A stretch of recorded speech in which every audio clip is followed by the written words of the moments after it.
Let's go. SG. Dating gawe guys, hatid muna natin si Chang Burley. Magandang panahon na ngayon. Sana di umulan. Pero may baon tayong kapote. Ito sa baba. If ever na umulan. So may tinatry akong bagong setup ko yun guys. Minamaximize ko yung resources na meron ako. So itong camera gamit ko is cellphone ko lang. Pero meron tayong mic sa bahay na TNW. Inayos ko lang yung setup para hindi malaglag. Kasi yung receiver niya is dekable.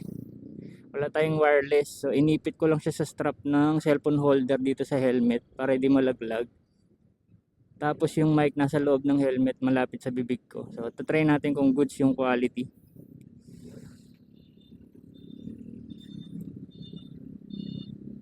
Kasi nitong mga nakaraan nagbibideo tayo pag nasa biyahe, especially pag mabilis yung takbo natin. Yung mic na gamit natin is yung built-in lang ng cellphone, so hindi siya naririnig, puro hangin lang. Partida sumisigaw na ako nun. Try natin tong gantong setup. Pag uwi ko sa bahay, tingnan natin kung quality. Hindi pansamantala, ganito munang setup gagamitin natin. Wala pa tayong pambili ng quality na mic eh. Maximize lang natin yung resources. Tong TNW na to, dati na namin tong gamit. Pang affiliate, pang vlog. Nakastand pa si kuya. Sabihan natin. Boss, nakastand boss! Boss, stand! May kasama pang bata si kuya, baka masemplang. Naku, mukhang malakas yung audio ko dun ah. Nakatapat yung mic sa akin eh. Sumisigaw pa ako. Maraming ano dito. Pyesa.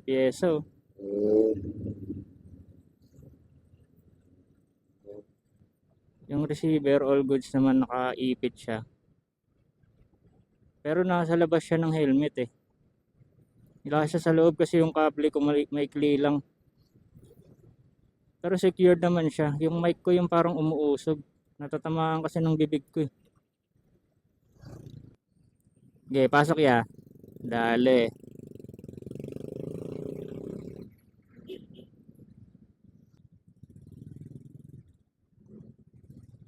Taxi ba yun? Ang gandang taxi naman nun.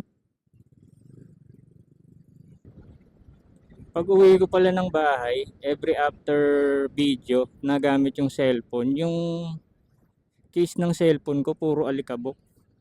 Kasi para siyang ano, soft compound na dumidikit yung mga ali-alikabok. Pero madali naman linisin. Well, pansamantala gantong setup muna tayo. Gumagana naman eh, 'di ba? Maximize lang tayo ng resources. Soon magkakaroon tayo ng camera. Or baka may mag-sponsor, no? Sana all. Hindi pa natin nararanasan ma-sponsoran eh. Yung motor na gamit pala natin, guys. Motor na gamit ko. Second hand lang to.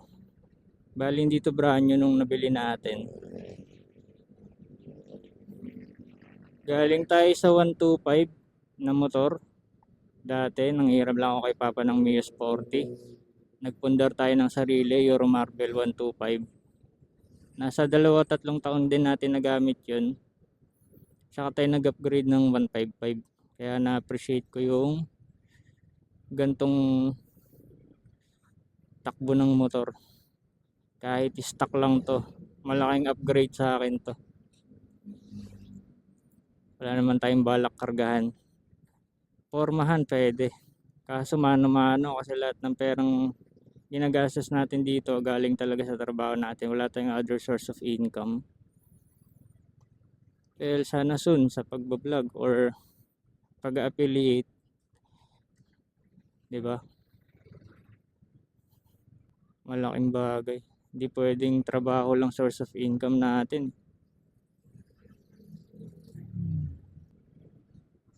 Ito yung everyday routine natin, no? Daily route, Dulong Bayan, Likod Palengke, Starbucks, bypass yan.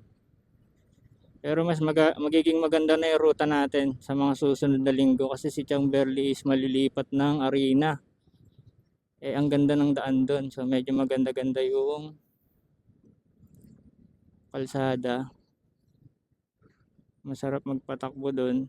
Pero syempre ride safe pa din. Marami na aksidente doon gawa ng ginagawa nilang racing kasi yung area na yun eh. Slow moving tayo dito. Dito palagi yung slow moving kasi palengke na to eh. Madaming lumalabas pasok na sasakyan kagaya niya, no. Tapos may eskwelahan pa dun. Pasok, sige tayo. Dale. Dapat pala ang kukunin nating sniper is yung cyan blue. So since parang ang sabi kasi is mapipace out na siya, wala na akong makuhaan ng talaga na brand new. Merong isa kaso ganito rin, racing blue sa Baliwag. Hindi ko alam kung di na sila naglalabas talaga or talagang phase out na. Kasi nga may lalabas na 2026 version Sniper 155. Dapat cyan blue yung kukunin natin kasi ang ganda ng kulay niya sa black eh. Pag tinernohan mo ng black.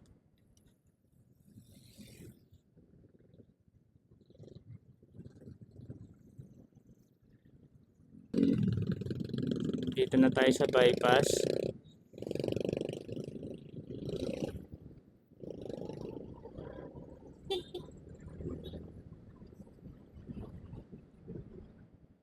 Traffic din dito ah.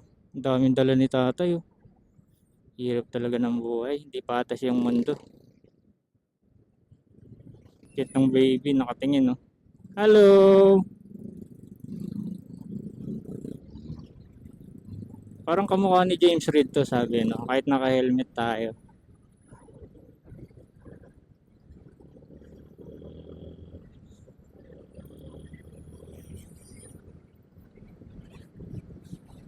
Ayan no. Kagaya niyan pag nasa bypass tayo malakas hangin. Hindi naririnig yung boses natin. Ngayon naka-mic, tignan natin kung quality. Di na ako sumisigaw kanina lang nung may umaandar na nakaano yung side stand. Ang ganda talaga ng jeepney, Bobits oh. Ganyan yung jeepney ni Reed eh. Tapos nakapang camping ano. Bye bye. Let's G.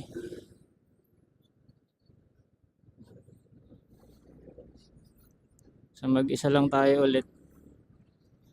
Ganito lang naman lagi daan natin, di kasi tayo nakakagala.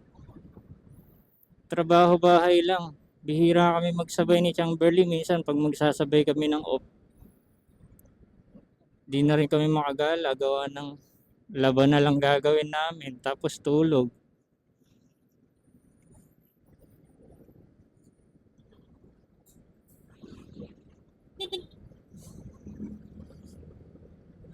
Adulting shit nga naman no.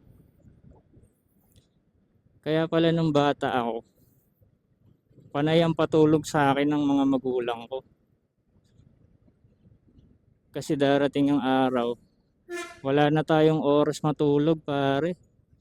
Mawawala na tayo ng oras kahit magpahinga man lang. Well, nasulit ko naman yung childhood ko.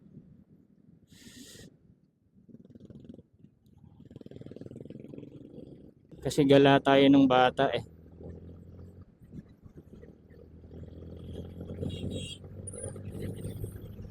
Dito masarap humapyaw eh.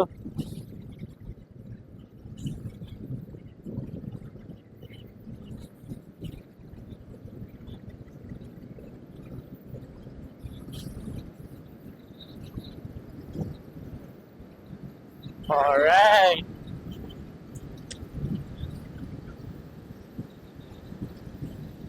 Kaso nai-exian talaga ako dito. Saglit lang, nandun ako sa kanto namin eh. Uy, pumaling yung ano natin, oh, side mirror. Magaan na siya. Maluwag na yung ano. Gumilid yung side mirror natin sa lakas ng hangin. Dito tayo daan.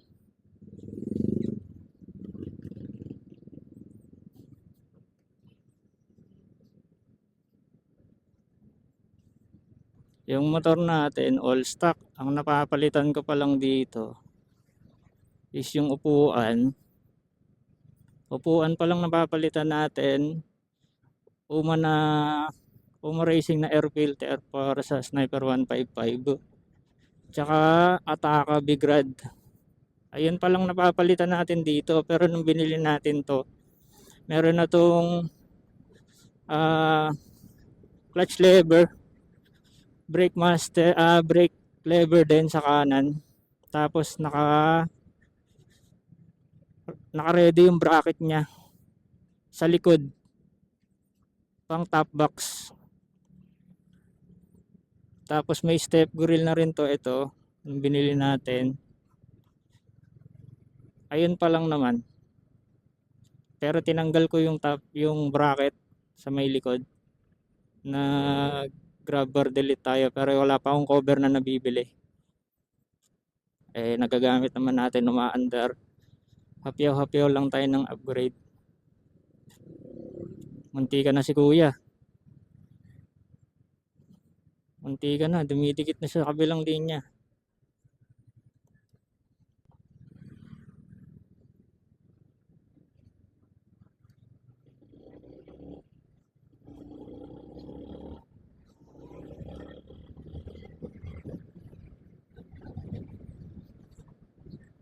Dito ako dumadaan ngayon kasi putik pa dito, oh.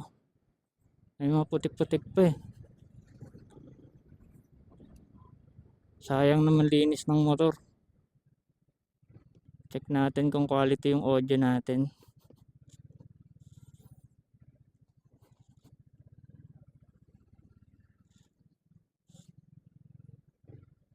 Maluwag ang parking. Oops, may pusa.